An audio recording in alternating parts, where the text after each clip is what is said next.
Hello everyone, it's Chase Chappell and welcome to Facebook Ads Expert Mastery. We're in Phase 1, Module 5, Data-Driven Vision. We'll be covering some very important information today, and so here's what we're going to cover. What does being data-driven mean? The data-driven feedback loop and the data-driven vision we must adopt in order to be successful in every phase moving forward. So here's where we are now. We're in Phase 1, data intake. And this is really important where we start to develop our data-driven vision and decision-making process that is going to allow us to make decisions purely off data versus feelings and our intuition. So what does being data-driven mean? Well, being data-driven is to progress in an activity compelled by data rather than by intuition or by personal experience. Here's our data, and this is going to become our data-driven feedback loop.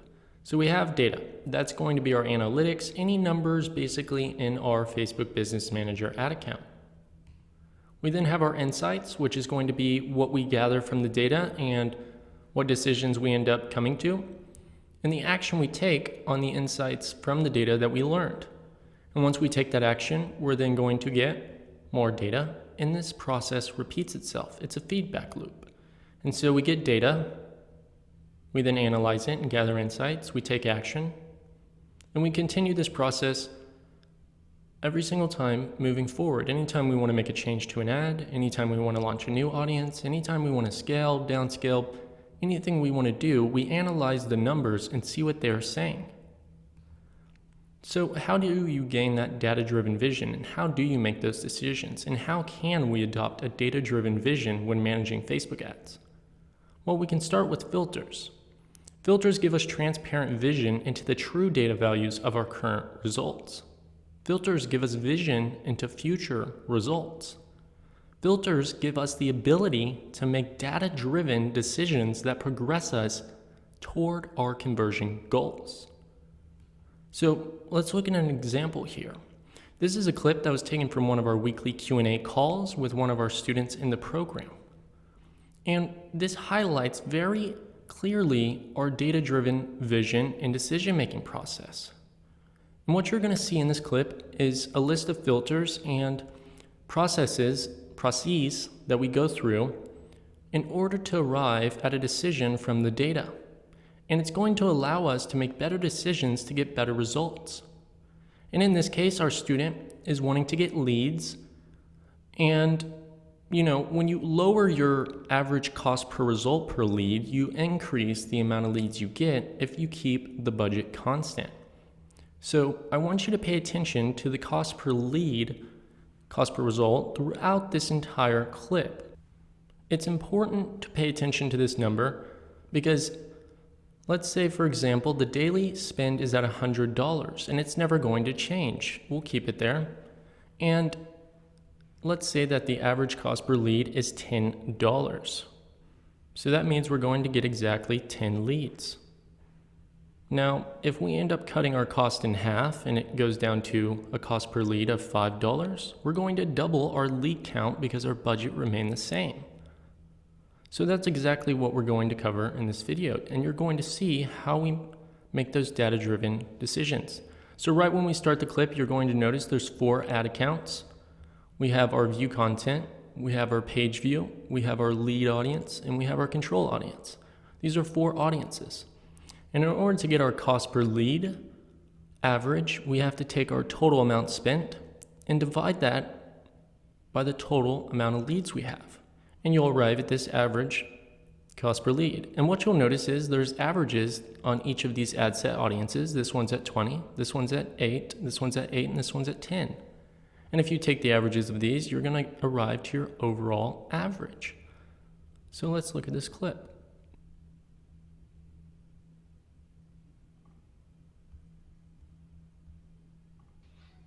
In this instance, no ad is really going to work in that audience because it's not an ad issue at that point. We have an audience issue because it's $20 for that one lead. That means that no matter what those ads are, or even no matter how good they are, it's the audience in this case that doesn't work. Yeah, so we just killed this whole audience. Exactly. Okay, so there's something very important here that was just said. So we're on the ad set level, and I was mentioning that it's very clear that this audience that's highlighted right now is not performing well, and we should cut it because it's not an ad issue, it's an audience issue. So how do we know it's not an ad issue that's causing this cost per lead to go up? Well, because this audience has the exact same 30 ads as these other 3 audiences. So why wouldn't the cost per result be around the same average result that these 3 audiences are at? Well, it's because it's not an ad issue. That means that even though we have the same ads in each of these audiences, it means that we have an audience problem. This audience is targeting the wrong people, therefore raising our cost per result lead average. So it's very clear that we don't have an ad issue, we have an audience issue. And in that case, rather than cutting the ads in this ad set, we would go ahead and cut the ad set altogether. And we know this because this is a total outcast. So when we're looking at this data and we're coming to our insight is this one is double the cost per lead of all of our other ad sets. Not only that, but we also notice and gather insight from this data that we have 1 lead in this ad set, and the rest of these, we have 6, 10, and 11. So why is it that this ad set is underperforming? It's because the ad set audience is no good. So therefore, we would cut this ad set altogether. And remember, I want you to pay attention to the average cost per lead for all of these audiences and ad sets and ads. Because that one's a clear loser for the audience level. Yeah. So like no matter, we know these ads work in those other audiences, but it's not working in that audience. So we kill that one on the ad set level. Okay, so this is definitely going to make my cost per result definitely go down. I mean, Yes, so we check that. We go, on the left-hand side, you see the first 3 that are active. Yep. Just select those 3 check boxes. Uh-huh. And then right next to the search, it says search or add filters above the green create button. Mm-hmm. Click that and then do filter by selection.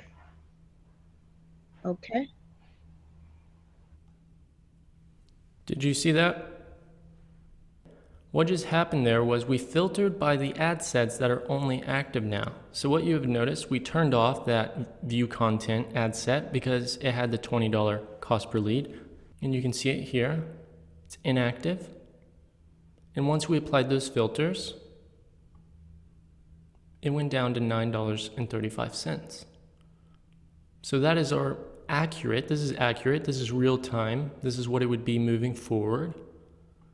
And if we left it like this and decided to make decisions, moving forward with this old ad set here that we're never going to use again, and we're looking at these numbers, well, they're already showing us information that is not as accurate and as clear to what it could be. So we remove it and apply the filters to gain our data-driven vision.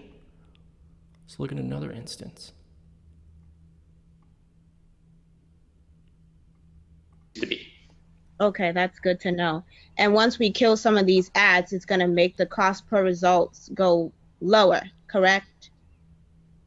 Right, and you do that by, on the ad level, you can do filter, and then you can do ad delivery active. So delivery, just type in DE, and then let's see if that pulls up. Ad delivery right at the very bottom. The filters, it's in the middle, it says like ad delivery. We click that, is active. And then let's look at our cost per lead right now. It's $9.69, apply. Okay. It's $9.38. And then here's another cool thing we could do. Search and add filters. Click on that. We'll add a secondary filter. So search and then, yep. And then we're going to do conversions greater than 1. Let's see if we can do that one. It's not populating there, so it should be results. We could try result. And cost per result, let's do that one. Mm-hmm. And then just do 1 penny is greater than 1 penny. perfect apply. Mm-hmm. Look at your cost per lead average. If you were to cut all of the ads that have never received a result right now, your average would drop to $3.48 per lead. That's crazy. That's how you can make decisions on data and see huge leaps. Yeah, that's awesome. Just by $6. Wow, Chase, I feel like I'm becoming a data scientist already. There you go. Okay, so let's talk about that. What happened was we applied filters before we made changes to see what future results would look like if we made those changes. So we first applied a filter that said active ads only. So you see that ad delivery is active. That removes any ads that aren't active.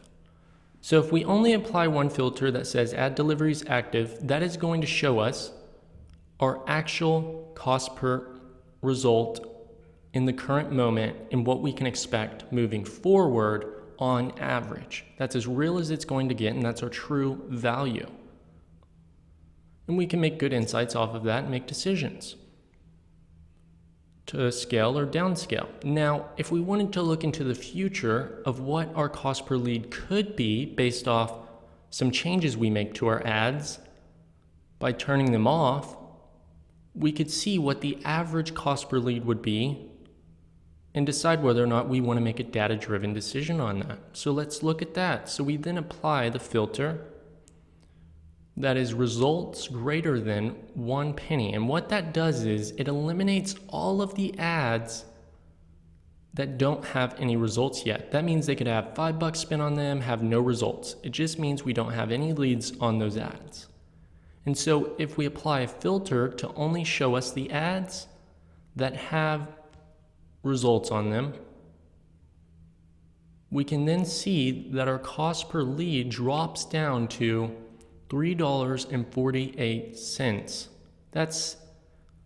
That means if we just were to turn off all the ads that never got a result, then we could end up dropping our lead costs from literally $9.69 all the way down to $3.48. That's almost a 3x decrease in our cost, which ends up coming out to be a 3 times increase in the amount of leads that we get.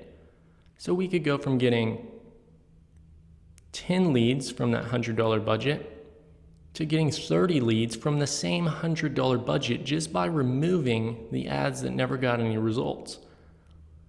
Now, it's important to note that this is about the data-driven vision. We can gain insight into this by applying that filter and seeing. And if we like our cost per result average, we can then remove all of the ads that never got a result.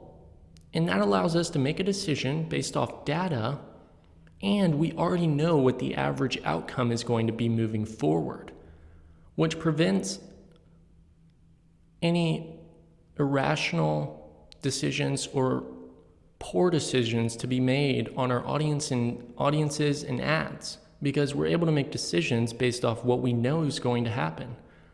We're able to guide our results in the direction we want them to without ever having to do any guesswork. We know that we can get a $3.48 cost per lead just by removing ads that don't have any results. We know that. We can see these ads right here. They have no results. And if we apply this filter, it's a hypothetical, we would go down to $3.48. So we now know,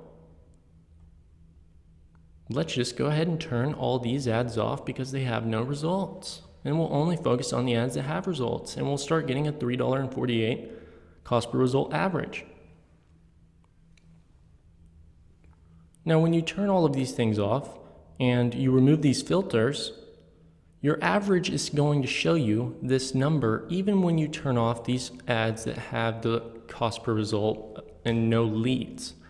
So you have to apply the filters to gain the clear current data value, the true value in current situation of your ad sets and ads, to know exactly what your average cost per result is. And then you can apply filters to make future decisions on your data.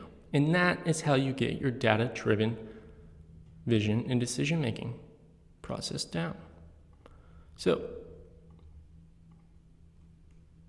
here's what we covered. We covered what does being data-driven mean? Well, it means to analyze our data, and we use the feedback loop and gather insights from that data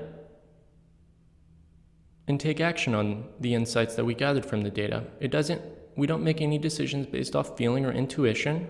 We purely use our analytics and data, which has all of our numbers, and we look at those numbers and see what they're telling to us.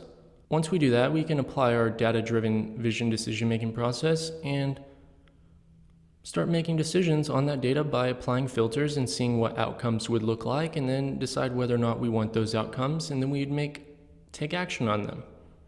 And we can gain clearer vision into current situations and get the true value of our data.